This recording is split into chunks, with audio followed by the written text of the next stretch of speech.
ഇത്രയും പ്രിയപ്പെട്ട നമ്മുടെയൊക്കെ പ്രിയങ്കരനായ ടിനോവയാണ് ഈ സിനിമയുടെ പ്രൊഡ്യൂസർ. പൂജയ്ക്ക് വേണ്ടിയിട്ടാണോ ക്യാരക്ടർ വന്നത്? പ്രൊഡ്യൂസർ എന്നുള്ള രീതിയിൽ കുറച്ച് കർക്കശക്കാരനായിരുന്നു മൊത്തത്തിൽ.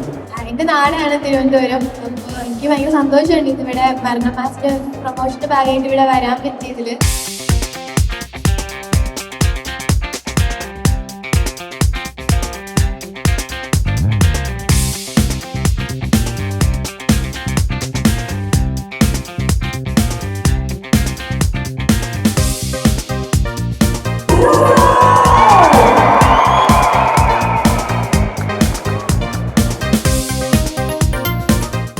എൻ്റെ ഏറ്റവും വലിയൊരു ആഗ്രഹമാണ് അത്ര വലിയൊരു സിനിമയിൽ ശ്രീ ജോസഫ് എന്ന ഇന്നത്തെ സൂപ്പർ സ്റ്റാറിൻ്റെ കൂടെ അഭിനയിക്കാൻ പറ്റിയ, അതുപോലെ തന്നെ സിജു ഇങ്ങനെ ഓരോ ഗുണങ്ങളിലും ഇങ്ങനെ ചെയ്തുകൊണ്ടിരിക്കുന്ന സിജുവിൻ്റെ കൂടെ അഭിനയിക്കാൻ പറ്റിയത് തന്നെ എനിക്ക് വലിയ ദൈവാനുഗ്രഹമായിട്ട് കാണുന്നു. നല്ല വ്യത്യസ്തമായിട്ടൊരു കഥാപാത്രമാണ്. ഈ മരണമാസം അനൗൺസ് ചെയ്ത സമയത്ത് ഞാൻ സിജുവിൻ്റെ അടുത്ത് ചോദിച്ചിട്ടുണ്ടായിരുന്നു വല്ലതും ഉണ്ടെങ്കിൽ വിളിക്കണം. അപ്പൊ അതിലൊന്നും ഉണ്ടായിരുന്നില്ല. പിന്നെ ആണ് ഈ കഥാപാത്രങ്ങൾ ചെയ്ത് വരുന്നത്. പൂജയ്ക്ക് വേണ്ടിയിട്ടാണോ ക്യാരക്ടർ വന്നത്? ഇതല്ല. പക്ഷെ മരണാശനെ കുറിച്ച് പറയുകയാണെങ്കിൽ ഞാൻ ഇതുവരെ ഞാൻ കണ്ടതിൽ വെച്ച ഏറ്റവും ഒരു വ്യത്യസ്തമായിട്ടുള്ള സിനിമ അനുഭവം തന്നെയായിരുന്നു മരണമാസ്. എനിക്ക് തോന്നുന്നു അതേപോലെ വ്യത്യസ്തകൾ സപ്പോർട്ട് ചെയ്യുന്ന മലയാളി ഓഡിയൻസിന് ഇത് ഭയങ്കര രസമുള്ള ഒരു അനുഭവമായിരിക്കും. അപ്പൊ എല്ലാവരും 10-ാം തീയതി സിനിമ ആയിട്ട് നമുക്ക് അവരുടെ സ്നേഹവും സപ്പോർട്ടും തരുന്നതാണ് വിശ്വാസം.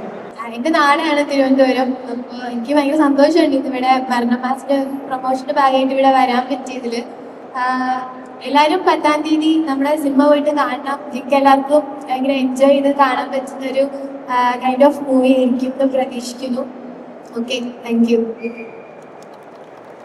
യെസ്, ആൻഡ് നമുക്ക് എല്ലാവർക്കും അറിയാവുന്ന നമ്മളെല്ലാവരും അല്ലുപ്പെന്ന് വിളിക്കുന്ന ഈ ഒരു സൂപ്പർ ക്യൂട്ട് സ്റ്റാർ ഇവിടെയുണ്ട്. ഒന്ന് ഫ്രണ്ടിലേക്ക് നിൽക്കൂ. എല്ലാവർക്കും ഒരു ഹായ് പറയോ? ഹായ്. അപ്പൊ മരണമാസ് എന്ന് പറയുന്ന സിനിമയിലേക്ക് എന്താണ് വിശേഷം? മരണമാസ് എന്ന് പറയുമ്പോഴത്തേക്ക് എന്താണ് ആദ്യമായിട്ട് ഏറ്റവും കൂടുതൽ ഇഷ്ടമുള്ള കാര്യം എന്താ മരണമാസില്? ബസ്സിലിരിക്കുന്നതൊക്കെ ആണ് എനിക്ക് ഏറ്റവും കൂടുതൽ ഇഷ്ടം. ബസ്സിലിരിക്കുന്നതാണ് അവന് ഏറ്റവും കൂടുതൽ ഇഷ്ടം. നമസ്കാരം. അപ്പം ഇതുവരെ അഭിനയമായിരുന്നു. മരണമാസത്തോട് ആദ്യമായിട്ട് തിരക്കഥ എഴുതിയിട്ട് വരികയാണ്. എല്ലാ പ്രാവശ്യം അഭിനയിച്ചിട്ട് പോയാൽ മതി. ഇപ്രാവശ്യം കുറേ ഭാരങ്ങൾ കൂടുതലാണ്. അതിൻ്റെതായ പ്രഷറും ടെൻഷനും ഒക്കെ ഉണ്ട്. എല്ലാവരും കൂടെ ഉണ്ടാവുമെന്ന് കരുതുന്നു. ആ വിശ്വാസത്തിലാണ് ഇരിക്കുന്നത്. ഏപ്രിൽ 10-ാം തീയതി ആണ് നമ്മുടെ മരണമാസം റിലീസാവുന്നത്.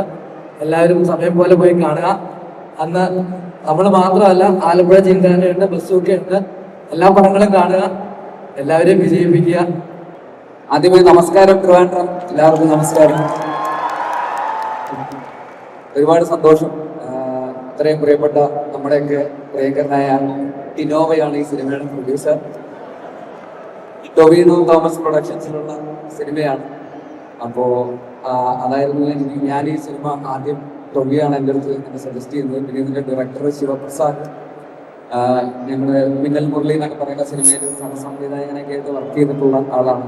അപ്പം ഞങ്ങൾ ഒരുമിച്ച് സിനിമയിലേക്ക് വന്നിട്ടുള്ള, ഒരുമിച്ച് വർക്ക് ചെയ്തിട്ടുള്ള ആളുകളെല്ലാവരും കൂടെ ചേർന്നിട്ടുള്ള ഒരു സിനിമയാണ്. അപ്പോൾ മരണമാസം നിങ്ങൾ തിയേറ്ററിൽ പോയി കാണുക. നിങ്ങൾ ഇതുവരെ കണ്ടിട്ടുള്ള പോലെയൊക്കെ കുറച്ച് ഭയങ്കര എക്സാജറേറ്റഡ് ആയിട്ടുള്ള കുറച്ച് ലൗഡായിട്ടുള്ള തമാശകളൊക്കെ ഉള്ള ഒരു സിനിമയാണ് മരണമാസം എന്ന് പറയുന്നത്. അതിൽ ഈ പറയുന്ന ഒരുപാട് ആക്ടേഴ്സ് ഉണ്ട്. സിബി സണ്ണിയാണ് ഇതിലെ എഴുത്തുകാരൻ. പൗലോസേട്ടൻ കുറേ വർഷമായിട്ട് നാടകത്തിൽ അഭിനയിച്ചിരുന്ന ഒരാളാണ്. അദ്ദേഹം ആദ്യമായിട്ട് സിനിമയിൽ മുഴുനീള ക്യാരക്ടർ ചെയ്യുന്ന അദ്ദേഹത്തിൻ്റെ വൈകിട്ടാണെങ്കിലും അദ്ദേഹത്തിനും ഒരു ഫൈനലി അദ്ദേഹത്തിൻ്റെ ഒരു സിനിമാ മോഹം പൂവണിയുന്ന ഒരു സിനിമ കൂടിയാണ് മരണമാസം. പൗലോസേട്ടൻ ഉണ്ട്, പിന്നെ അതുപോലെ പൂജയുണ്ട്, അനിഷ്മയുണ്ട്. അനിഷ്മ നേരത്തെ പറഞ്ഞ പോലെ ട്രിവാൻഡ്രം കാര്യം തന്നെയാണ് അനിഷ്മയും. പിന്നെ നമുക്കെല്ലാം പ്രിയപ്പെട്ട അല്ലൂപ്പനുണ്ട്. പിന്നെ നേരത്തെ പറഞ്ഞ പോലെ കൺവിൻസിങ് സ്റ്റാറിൻ്റെ ഒരു വലിയ റോളാണ് ചെയ്തിരിക്കുന്നത് സുരേഷ് ഏട്ടൻ. അതുപോലെ ജോമോൻ ഷോറുണ്ട്, രാജേഷ് മാധവനുണ്ട്, ബാബു ആന്റണി ചേട്ടനുണ്ട്. പിന്നെ കുറേ ആക്ടേഴ്സും ഒക്കെ ഉള്ള ഒരു കളർഫുൾ എന്റർടൈനർ അവധിക്കാലം എല്ലാവർക്കും കുടുംബത്തോടെ വന്ന് ആസ്വദിക്കാൻ പറ്റുന്ന ഒരു അവധിക്കാല എന്റർടൈനർ സിനിമയായിരിക്കും മരണമാസം എന്നാണ് ഞങ്ങൾ വിശ്വസിക്കുന്നത്. തീർച്ചയായിട്ടും നിങ്ങൾ എല്ലാവരും ഒന്ന് കാണുക. അല്ല ആദ്യമായിട്ടല്ല ടൊവിനോ പ്രൊഡ്യൂസ് ചെയ്തത്. ഇതിനു മുമ്പും രണ്ട് സിനിമകളും ടൊവിനോ കോ പ്രൊഡ്യൂസറായിട്ടൊക്കെ പ്രൊഡ്യൂസ് ചെയ്തിട്ടുണ്ട്. ഇതിനകത്ത് തോന്നുന്നു ഏറ്റവും വലിയ രീതിയിൽ പ്രൊഡക്ഷൻ ചെയ്യുന്ന ഒരു സിനിമ. പ്രൊഡ്യൂസർ എന്നുള്ള രീതിയിൽ കുറച്ച് കർക്കശക്കാരനായിരുന്നു മൊത്തത്തിൽ. കുടിക്കാന്ന് ചോദിച്ചാൽ ധൈര്യമൊന്നുമില്ല. ഒരു ജ്യൂസൊക്കെ ചോദിച്ചാൽ വലിയ പാടാ, ബഡ്ജറ്റ് കൂടുമെന്നൊക്കെ പറയും. അങ്ങനെ 4 മണിക്കൂറിനിടയിൽ ഒരു ചായ ആയിക്കില്ല, അതിൻ്റെ ഇടയിൽ ചായ കുടിക്കാൻ സമ്മതിക്കില്ല. ഭയങ്കര കർക്കശക്കാരനായിരുന്നു. എന്നാലും കുഴപ്പമില്ല, ഓക്കെ ആണ്. നന്നായിട്ട് ഇനി പടങ്ങൾ പ്രൊഡ്യൂസ് ചെയ്യാൻ പറ്റുമായിരിക്കും.